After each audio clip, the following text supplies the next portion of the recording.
So is Christopher Nolan just trolling us at this point? Hello everyone and welcome to Movie Reviews by Josh. My name is Josh Terry and today I'm going to talk about Tenet.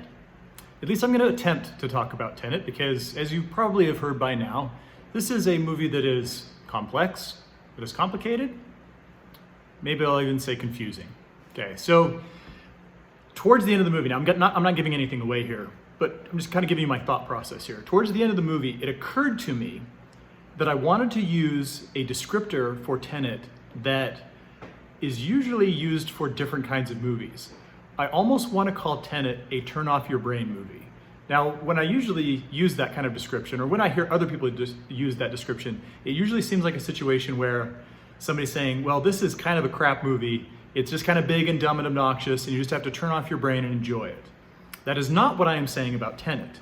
Rather, what I'm saying is, this is a really complicated movie, and if you try to focus too closely on following everything as it happens and unpacking and figuring it out at all in real time, it's going to be kind of annoying. At least it was for me. And so for me, I actually felt like this was a better experience just by viewing it more at arm's length and just kind of settling back and enjoying the experience. Now, if you want to go back a couple of times, I'm sure there's a lot more to unpack. I'm sure there's a lot more you'll be able to figure out and line up and connect dots with. But as is, yeah, it's almost kind of a turn off your brain kind of movie. So just very, very loosely, the plot is built around a protagonist played by John David Washington, who you may remember from BlacKkKlansman. And he plays a kind of a secret operative who becomes tied into this, I want to call it a secret society. It's almost just kind of a black ops clandestine, almost kind of a club, who is trying to save the world, which means absolutely nothing, right? I mean, just kind of the most ambiguous way to describe this movie as possible. What makes this movie interesting, with a real hook, is that time has become kind of fluid thanks to radiation, which can invert things, okay? The first example is bullets. And if the bullets are exposed to this radiation, they actually become kind of not just unstuck in time, but they move backwards in time. And so if you've seen the trailer or some of the previews, you've probably seen a little bit of that of this. The plot comes down to John David Washington's character trying to stop Kenneth Branagh's character. John David Washington's the good guy, Kenneth Branagh is the bad guy. Really, really simple. There's also a lot of backwards and forwards stuff in time and some really crazy special effects. Robert Pattinson is in it. Elizabeth Debicki is in it. There's a lot of slow motion because they want to show people going backwards and forwards and stuff. And it was fun. It was kind of cool. Certainly not the first time that Christopher Nolan has played around with the plot and tried to make things complex and in need of multiple viewings. But this one, I would say this movie reminded me a lot of time travel movies like Coherence and Primer. And if you've heard of those movies, then you probably understand what I'm talking about, because these are not your Back to the Future type of, or even Endgame type of time travel movies.